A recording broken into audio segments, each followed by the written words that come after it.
الفاتحة. أعوذ بالله من الشيطان الرجيم. بسم الله الرحمن الرحيم.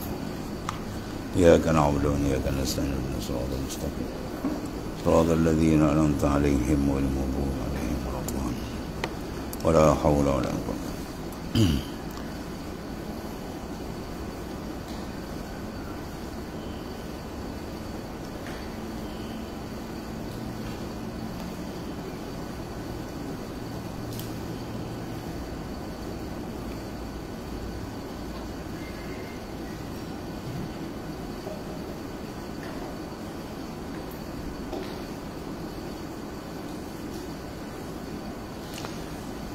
Bismillahirrahmanirrahim. Qala mu'alif sallallahu sirrah.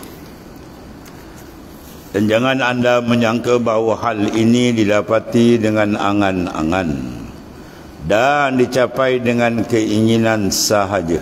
Ya, siapa yang buta mata hatinya daripada berlebih kurangnya tingkatan-tingkatan ini. Nasaya ia tidak memahami dari tingkatan-tingkatan bersuci itu selain daripada tingkatan akhir, di mana dia merupakan seperti kulit akhir yang zahir dibandingkan kepada isinya yang dicari.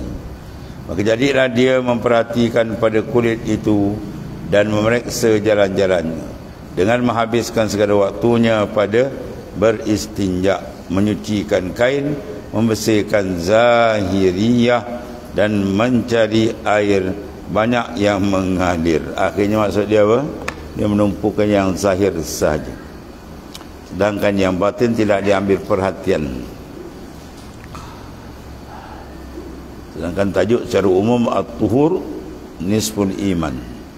Ya, penyucian itu adalah setengah daripada keimanan. Kemudian kerana timbul sangkaan daripadanya, kerana bisikan syaitan dan khayalan akal fikiran bahawa kesucian yang dicari lagi mulia, itulah sahaja, dan tidak mengerti akan perjalanan hidup orang-orang dahulu, dan mereka menghabiskan segala tenaga dan fikiran pada penyucian hati, ya, dan tidak mementingkan pada urusan zahir. Sehingga Sayyidina Umar radhiyallahu an dengan kedudukan yang tinggi itu berwudu dari air di dalam kendi seorang Nasrani, sehingga sungguhnya orang-orang dahulu itu tidak membasuh tangan daripada debu dan bekas makanan, tapi mereka menyapu tangannya dengan tumit kaki. Yang ceritakan ringkas ni hidup orang dahulu. Allah. Dan mereka menghitung kain serbet, mana kain, ya, kain lah tu, itu termasuk bid'ah yang diada-adakan. Mereka melakukan salat di atas, ya, lantai di masjid, berjalan dengan kaki, kaki telanjang di atas jalan, maknanya kaki tak bercapal. Siapa yang tidak membuat alas di antaranya, sampai mereka tak buat alas, dan lantai pada tempat tidur, maka adalah ia termasuk orang besar dari mereka, dan mereka mencukupkan dengan batu saja pada beristinja. Kemudian berkata Sayyidina Abi Hurairah dan lainnya daripada ahli tasawuf, adalah kami memakan daging bakar, lalu dibacakan iqamat untuk salat, maka kami masukkan jari-jari kami di dalam batu-batu kecil, kemudian kami gosok-gosok dia dan dengan tanah, dan kami bertakbir. Maknanya apa? Mereka ni meletakkan urusan besar di dengan Ta'ala. Dia nak salat, dia dengar salat tu benci. Seorang sahabat tu dia ambil buat binaan rumah. Bila nak hantarkan batu tela, nak ikat satu lagi batu tu, orang azan, dia turunkan batu tu balik. Ya, turunkan batu balik. Orang tanya kenapa ikat je lah. Aku tak sanggup membesarkan batu ni lebih daripada Ta'ala. Itu sebenarnya kesenian rohani. Kalau hukum saya waktu luar lagi, 2 hari boleh ikat lagi ke. Ahli sufi tak, kesenian dalam tu. Dia rasa tak tidak beradab kalau sekiranya dia teruskan kerja tadi. Sebab apa? Panggilan membesarkan Tuhan terlebih besar. Ini semua dipanggil akhwat rohani para orang-orang mutaqaddimin yang dahulu. Dan berkata Sayyidina Umar radhiyallahu anhu, tidak adalah kami mengenal kain lap pada masa zaman Rasulullah SAW. Dan sesungguhnya sapu tangan kami ialah tapak kaki kami. Lepas makan sapu tapak kaki dan itu. Kita macam-macam kain lap ni. Sekarang bertisu semua siap.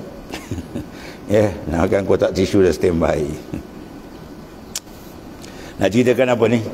Terlampau sederhananya orang dahulu, tidak membesarkan benda yang tak sepatutnya dibesarkan. Kita besar banyak, besar urusan perut banyak. Dan adalah kami apabila sudah memakan makanan yang berminyak, lalu kami sapukan dengan tapak kaki kami. Senang itu. Dan ada orang mengatakan bahawa bid'ah yang pertama-tama lahir sesudah Rasulullah SAW adalah 4. Ayatkan tepung, itu bid'ah pertama. Makan tepung berayak. Kita makan tepung bermutu tinggi. Kan? Rasulullah SAW makan tepung biasa, ya tumbuk-tumbuk gitu kan. Tepung syair ni. Jadi dikira bid'ah. Faham tak ya? Dia sebut kelakuan bid'ah. Dia tak sebut hukum. Hukum lain. Kan tanya apa hukum? Bid'ah. Tu tak kerti soal. Bid'ah ni benda yang tak ada diadakan. Hukum belum tentu lagi benda tu haram ke tidak. Sebab hukum bid'ah ni ada bid'ah yang wajib pun ada, bid'ah haram pun ada. Nak cerita ni benda yang berubah berlaku. Zaman Nabi SAW tak ada. Ayatkan tepung, kain lap, macam kita kain mandi lap lah, sapu tangan pun. Meja makan, mereka tak makan atas meja. Dan kenyang. Mereka makan, kita lapar, berhenti sebelum kenyang. Kita dah kenyang, gak ada lagi. Restoran pun ada, restoran melantak. Dahsyat nama. Macam-macam ni. Makna orang sekarang ni lebihkan perut.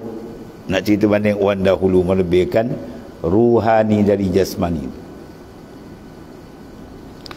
Dan adalah kesungguhan mereka seluruhnya pada kebersihan batin. Sebab mereka amat-amat menjaga tempat tilik Allah Ta'ala, qalbi. Sehingga berkatalah setengah mereka mengerjakan solat di dalam 2 alas kaki adalah lebih utama. Kerana Rasulullah SAW tatkala membuka kedua alas kakinya di dalam salat, kerana diterangkan oleh Jibril alaihissalam kepadanya bahawa pada kedua alas kakinya itu najis dan orang lain pun membuka alas kakinya. Maka kemudian Rasulullah SAW bertanya, mengapa kamu membuka alas kakimu?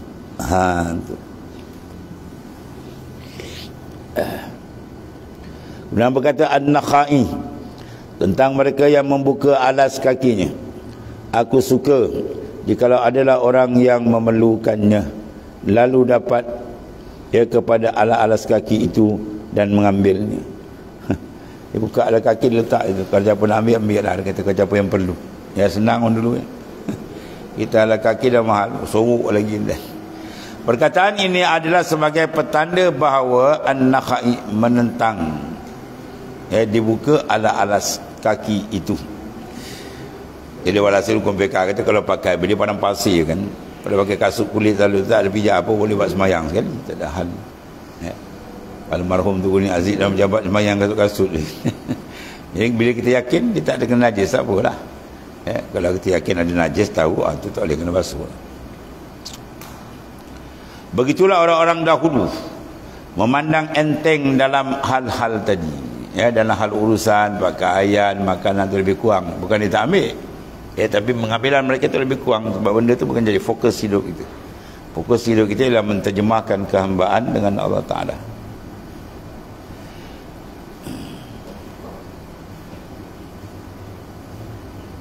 Itulah kedudukan orang dahulu.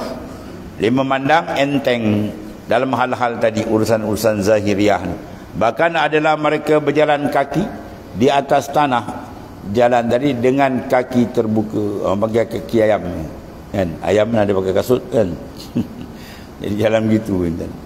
Mereka duduk di atasnya, mengerjakan salat di masjid-masjid dan atas lantainya. Sebab mereka dulu pun puas maya tak pasir kan. Mereka makan dari tepung gandum dan syair yang sudah dipijak, dan dikencingi haiwan.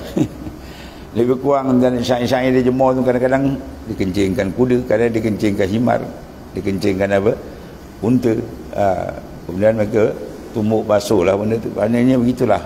Bukan mereka mengambil sangat, cakna mendelit, titil macam kita hari ni tak. Kita buat makan jangan, lagi sedap nak sedap. Dah bertapis bermutu tinggi pula tepung. Main lagi ni. Pada tapis amal dia macam tu, jadi wali dia. Amal tak ditapis pula, bagi cantik. Tiada mereka mempedulikan daripada keringan unta tadi, dan kuda serta banyak jatuhnya di dalam najis tadi. Dan tidak adalah sekali-kali dinukilkan dari salah seorang dari mereka pertanyaan, maknanya aja kain halus-halusnya. Tak jadi bahan apa perbincangan besar mereka kat situ. Begitulah mereka memandang enteng pada najis-najis itu. Sekarang telah sampai giliran kepada suatu golongan yang menamakan berdandan itu kebersihan. Lalu mereka mengatakan kebersihan itu tempat tegaknya agama. Maka dipergunakanlah sebagian besar waktunya untuk menghiasi zahir, seperti yang diperbuat oleh penghias rambut dan anak daranya. Mereka lebihkan berhias zahir, sedangkan batinnya rosak. Dalam tu luar cantik, dalam kami rosak lagi. Paling sebab bau, paling busuk bau. Paling sebab huduh, paling huduh batin. Dia menghias benda luar, dia lupa benda yang besar dalam. Ini tertipu. Sedang batinnya rosak, penuh dengan segala macam kekejian, dengan takaburnya, ujubnya, kebodohan dia dalam mencari jalan Tuhan, riaknya, nifaknya, semua benda tak bersih. Pada yang tu yang paling besar kena bersih. Maka tidak membantah yang demikian dan tidak merasa hairan akan hal itu. Tersengal daripada apa? Setengah kerosakan. Mereka melebihkan yang zahir dan meninggalkan tuntutan besar yang batin. Kemudian dikala orang yang hanya beristinja dengan batu atau berjalan di atas tanah dengan kaki terbuka, atau mengerjakan salat di atas lantai, atau beranda masjid tanpa tikar sejadah yang terbentang, atau berjalan pada lapangan luas tanpa ada tapak kaki, tak ada kasut daripada tumit, atau berwuduk pada kendi air seorang wanita tua atau lelaki yang berpakaian kuruh, maknanya rusuh, maka golongan ini bukan maka golongan itu bangun tegak berdiri menentang orang dan menggelarkan kotor, serta mengusirnya dari golongan mereka, menolak untuk makan bersama dan bergaul. Mereka menamakan sederhana yang menjadi sebagian dari iman itu ialah kotor dan berdandan dan kebersihan. Jadikan berhiadi pula dan dikaitkan dengan kesempurnaan iman. Sedangkan benda-benda itu kadang adalah unsur-unsur nafsu yang banyak masuk. Kemudian lihatlah bagaimana yang mungkar itu telah menjadi makruf, dia bertukar. Kerana benda-benda yang merosakkan difokuskan, berhias, dan kadang-kadang berhias itu menjadi mungkar dengan sebab niat dia sudah lari, nak membesar-besarkan, membanggakan diri, sombongnya, semua orang pandang dia hebat, habis dia rosak itu. Yang seolah-olah benda itu pula dikatakan sebagai benda yang jadi benda penting.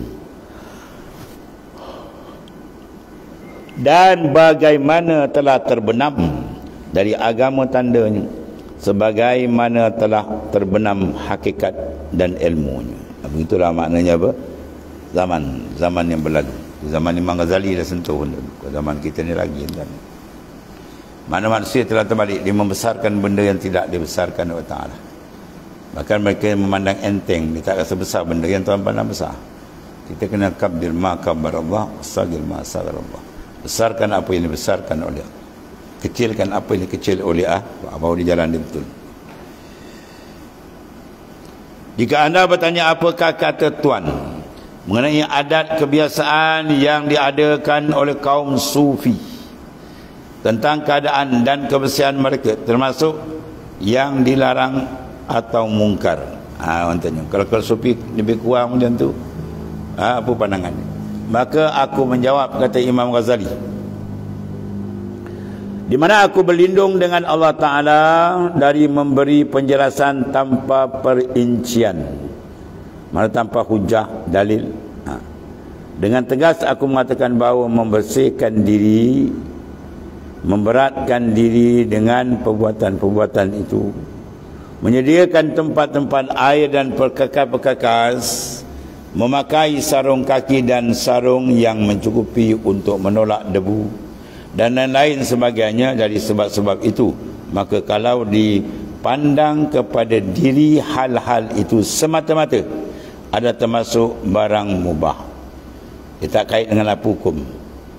Dia tidak kata membesar diri jadi haram. Kalau niat untuk ibadatkan, jadi ibadat. Jadi semata-mata pandang diri itu mubah je, situ je dibolehkan maknanya. Kadang-kadang ia disertai oleh hal-hal dan niat-niat yang menghubungkan, sekali dengan ma'ruf, sekali dengan mungkar. Benda tu harus digunakan niat di jalan baik, jadi ma'ruf. Kalau digunakan di baik, jadi haram. Macam pisau lah tadi. Dia guna pisau siang ikan untuk siang daging, okey lah. Yang ambil pisau godok perut orang, kacau. Jadi maknanya dia kena berjaga-jaga dalam benda supaya jangan dia terlalai daripada mengambil, mengguna, pakai segala nikmat Allah Ta'ala. Adapun adanya itu mubah, mana harus pada dirinya, maka tidaklah tersembunyi bahawa orang itu adalah bertindak dengan hal-hal yang tersebut di atas pada hartanya, badannya, kainnya, maka ia berbuat sekendak apabila tidak ada padanya perbuatan yang sia-sia dan pembaziran. Ia benda tadi harus, tapi ingat jangan ada pembaziran. Untuk menjaga. Jadi orang yang salih, orang arif, dia pandai buat. Yang wajib, tidak wajib. Yang sunat, penuh baik. Benda yang harus tu diejaz supaya jadi ibadat pula. Itu baru betul. Adapun menjadi mungkar, maka ia dengan menjadikan yang demikian itu pokok agama dan mentafsirkan dengan demikian, sebab Nabi SAW, ya, agama itu dibangunkan atas kebersihan, sehingga dengan itu ditentangnya orang-orang yang mempermudah-mudahkannya, seperti yang dipermudahkan oleh orang-orang terdahulu. Atau bermaksud dengan demikian menghiasi zahiriyah, zahir luar bagi manusia dan mencantikkan pandangan kepada mereka. Tujuannya dapat perhatian orang. Maka yang demikian itu riak yang terlarang, lalu jadilah dia mungkar dengan dua pandangan. Jadi maknanya orang yang cerdik, benda taat tetap jadi taat bersih, benda yang harus dia jadi taat balik. Kalau orang tak cerdik, benda yang taat jadi maksiat. Ya, itu yang payah kesan. Buat taat tapi dalam dia maksiat. Habis. Maka diutamakan menghilangkan maksiat mudarat daripada menarik manfaat. Itu keadaan. Darul mafasid muqaddamun ala jalbil masalih. Menolak mudarat didahulukan daripada menarik manfaat. Ya. Jadi menolak mudarat dalam tu, penyakit dalam tu kena tolak. Walaupun amal tu nampak cantik luar, tapi memang sunnah. Tapi bila dalam dah rosak, habis. Ya. Tu yang saya cerita, si Abu Yazid Al-Bastami, dia suruh apa, seorang ahli tadi cukur janggut dia. Seorang tu jumpa Syekh Abu Yazid Bustami, ya Syekh, aku dah buat ibadat 30 tahun. Malamnya menjaga, siang ibadat, tapi tak dapat apa yang kau sebutkan, kemanisan lazat. Syekh Zadi tak ada buka kitab apa, disuruh kau pergi cukur janggut kau. Itu kata ahli makrifat dipandang. Zahir adalah sunnah, tapi betul tak diikut sunnah zahir dan batin? Kalau zahirnya sunnah tapi dalam bukan sunnah, dalam riak, wujud. Itu yang menyekat kau, dia potong. Begitu potong boleh rasa boleh macam betul lah. Sebab benda tak ada. Ya, tempat tu dah dibuang. Tapi buang tu bukan tolak sunnah, tapi membuang satu lagi benda besar dalam sunnah. Sunnah so kita menjaga benda-benda yang buruk dari itu. Riak, wujud dan sebagainya. Jadi dia buang, maka dapat di satu keistimewaan, kelazatan. Maksud dia apa situ? Pandangan sufi ni jauh. Dia nak kita biar jaga betul-betul batin kita, tempat tilik Tuhan tu cantik. Dia tidak mana berpura-pura dalam semua amalan dia. Tu.